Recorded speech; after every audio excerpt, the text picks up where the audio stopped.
Now we're going to go to our GMA cover story. Natalie Suleman, also known as Octomom, telling her story for the first time in years after pulling her family back from the spotlight. Juju Chang sat down with her. Good morning, Juju. Good morning, Michael. You know, Octomom became synonymous with tabloid headlines fueled by rampant paparazzi. The single mom of, you saw those kids, 14 kids total, received all sorts of public ridicule and hate. Now, after years of shame and hiding behind literally face coverings in public, Natalie Suleman says she sat down with us to help set the record straight. Octomom, Natalie Suleman. It's been 16 years since Nadia Suleman gave birth to octuplets, conceived via IVF, earning the moniker Octomom.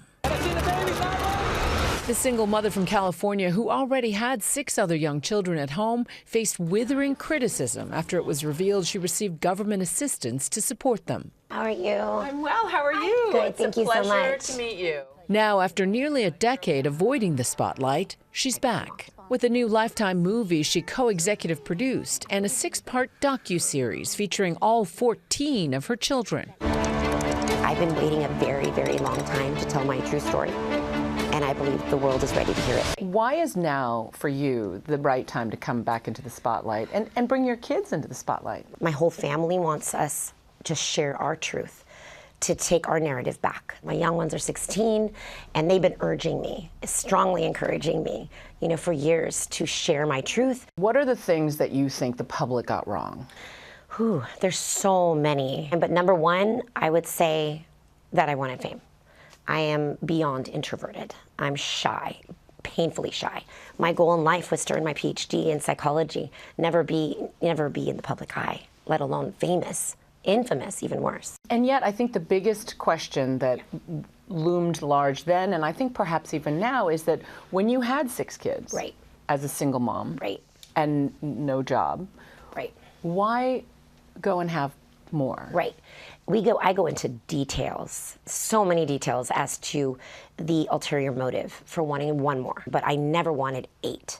Were you addicted to having babies? I believe it wasn't an addiction per se. So if I was hyper-focused on children, I wanted a big family. Not this big, but I wanted a big family. Over the years, she says she struggled to make ends meet, even making an adult film to support her kids. And she says she wound up in rehab from the PTSD of all the public scrutiny. You received death threats? Right, thousands of death threats, yes. You received all sorts of hate. Right. What explains that in your mind? I'm known from the beginning why I was the target of misplaced hate. I was well aware, not married, not enough money. Basically, those are the primary components as to why I was the target of global scorn, condemnation, and all that misplaced hate. Now, she says, she's focused on raising her kids. Your kids really do redeem you in a way. My kids are amazing. They're teenagers now. Aside from all their fighting, they're arguing, they are some of the most grounded, humble, kind, just genuine human beings I've ever met. Now, we should point out that the fertility doctor lost his license, and Natalie tells me she used an anonymous sperm donor and told the kids when they were old enough to understand. Now, in the docuseries, we hear from men who claim to be the biological father. And what does that mean? Well, Natalie says you have to tune in. Of course, we're going to have more on the interview tonight on Nightline, and I Was Octomom premieres Saturday, and Confessions of Octomom premieres Monday, March 10th, both on Lifetime, guys.